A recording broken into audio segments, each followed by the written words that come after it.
Hey guys, it's Ben, the Coin Geek at Old Pueblo Coin, and today we have some housekeeping to do, and we're going to go ahead and get to a video on buying gold and silver.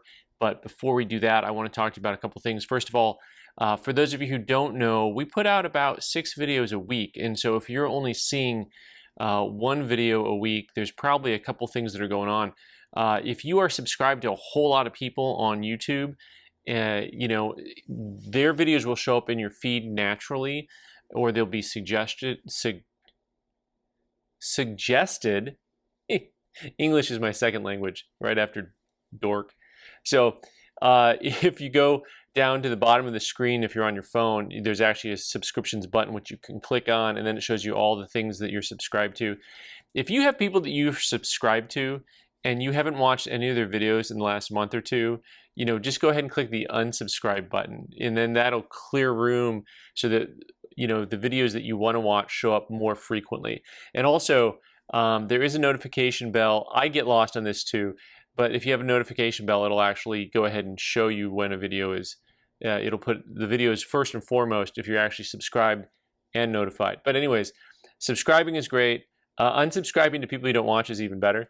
So I just thought I'd throw that out there for y'all. And, you know, because I know some of you ask, you know, I can't see all your videos. How is there that many? I'm like, you just got to figure out YouTube a little better than I do. So anyways, we're going to talk a little bit more about gold and silver. I do some videos on gold and silver. I have a coin shop, and I do mostly content on numismatic and collectible coins.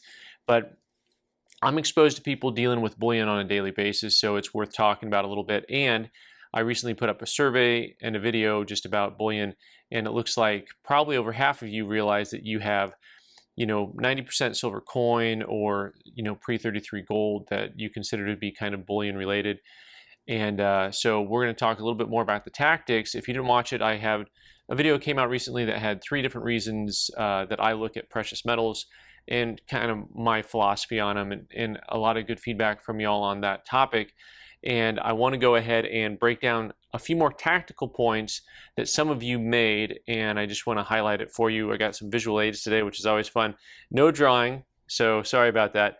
First of all, Kenneth says, you know, for 75 pounds, $75,000 in gold or silver, you know, you had to have like a truck full of stuff. And I know he was just ribbing me, but I want to show you what that looks like, right? So this is what a Munster box looks like. When someone says Munster box of silver, they're talking about one of these big green boxes. So these guys here, although they're designed to hold 500 ounces of silver, they're huge. If you put 10-ounce bars in here, or rounds that aren't in tubes really, you can fit 1,000 ounces in these things, right? So $75,000 equals 1, 2, and we're just going with a half. This is 2.6, like 2,600 ounces of silver at today's rate. That's 182 pounds of silver, right? So if you want to go ahead and take your weight, I know these, I'm making these look light, but I work out. So if you want to go ahead and get your weight in silver, you know, for 75 grand, that'll accomplish that for quite a few of you. Maybe not all of you, but quite a few of you. And the same amount of gold is about 40 ounces of gold. Visual aids, right? I told you I'd have visual aids as I drop them all over the place. 40 ounces of gold, each one of these little tubes will hold 10 ounces of gold, right? So 40 ounces of gold, you go from 182 pounds to 2.8 pounds. It fits in your wallet or your fanny pack. You know, some of us use fanny packs, it's all good.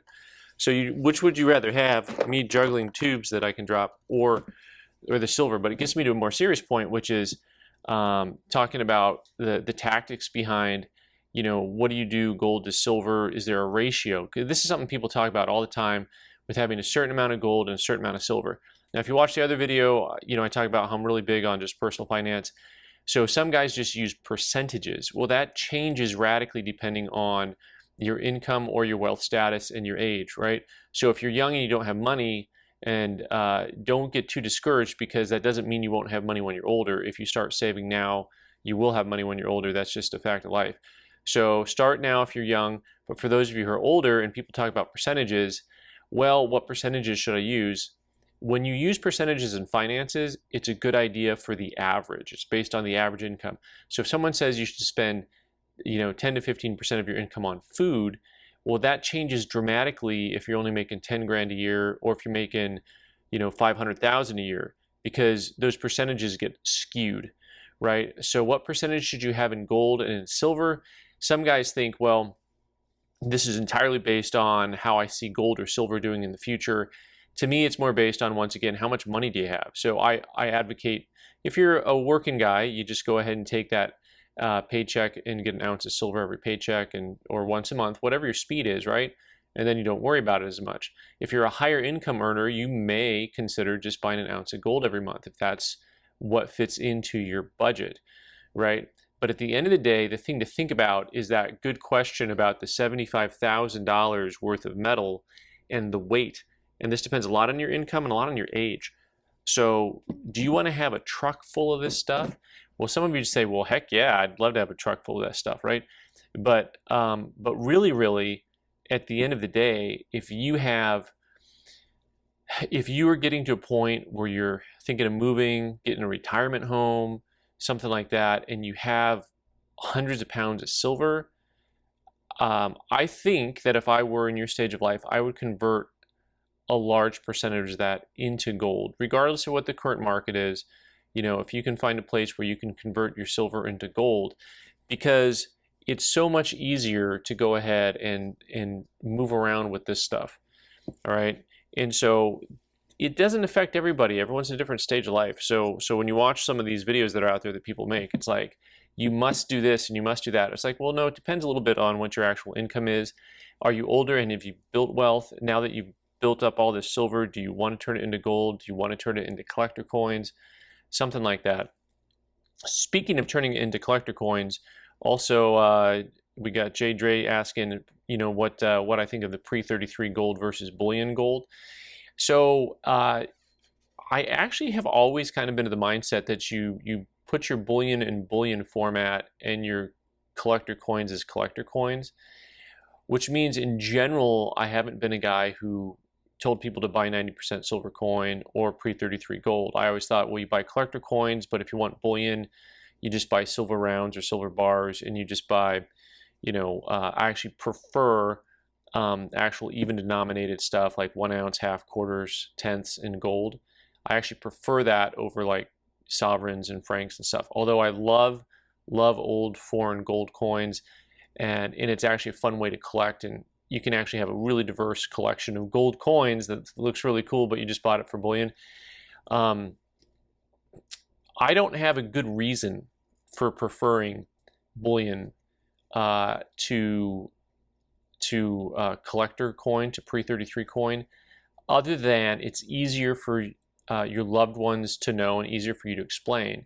Because if you get into collecting coins and you start going down the rabbit hole, and eventually you clean your collection down to a more intensified high-end collection, like you're only putting together a couple boxes of slab coins, you can more easily tell your heirs these coins are rare. And then over here in this box, you've got a box, and hey, how about you do the same thing that we do with collectible coins, which is to say, you got the one box rule that we talked about before. What if you had a one box rule for your bullion? And then this determines how much silver or gold you have, because you can only fit so much in space. So that's just another idea about how you deal with your gold to silver ratio. Your Pre-33 gold, the guys who tell you to buy Pre-33 gold because it's not confiscatable, if that's a word, they are selling you things. In other words, they're talking to you about a law that was passed in the 1930s, almost 100 years ago. So my opinion is that basically since the Affordable Health Care Act came out, they have been able to tax oxygen. Because I am breathing, you can tax me. So what that says is they can pass any law they want. So I don't believe that Pre-33 gold is in any way going to be immune if they ever want to come after it. I also don't think they're going to come after it. That's a sidebar. I just want people to know the companies that sell you on Pre-33 gold are selling you something. It is a tactic that they use. Finally, Michael asks or comments that it's okay to let your money rest. One of the other things that I point out in the video is the previous video about buying gold and silver, is that you should really only divest yourself of an asset if you're going into another asset. In other words, don't sell your silver unless you're going to buy gold, or don't sell it unless you're going to buy a collector coin, right? He says, well, sometimes it's good to let your money rest. And let me just talk about that really quick. I agree with you. And I also want to say that the reason I give the advice of having somewhere else to go with your money is because I know human instinct. And if you take if you take 10 grand or 20 grand or 5 grand or $500 and you turn it from your metal or your collector coins and you turn it into money, the chances of you accidentally spending some of that money is pretty high for the average person. If you're good with money and you have discipline built into your life and you can say, you know what, I will go put this over into a savings account and it will sit there and I won't touch it until I need to touch it. It's sitting there for when the prices change and I'm going to buy back in at a lower rate or something like that. Good for you. And I think that that's fair.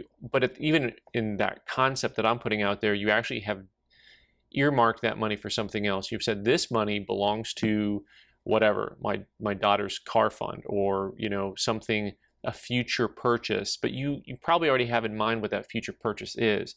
So that helps you understand that that money is for something else. It helps you not to spend it.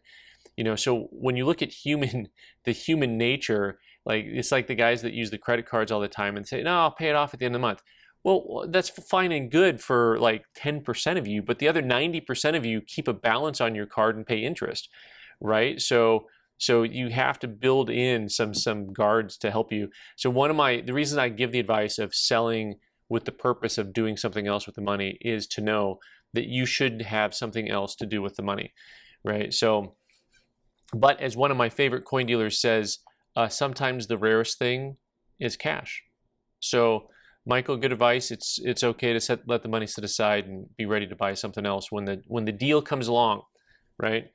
Because if you wait until the end and the deal comes along and then you have to liquidate, and maybe you miss out on the deal because you had to wait time to turn your gold into cash, turn your money into money, right? So anyway, guys, thanks for all of your comments. I really appreciate the insight and the questions.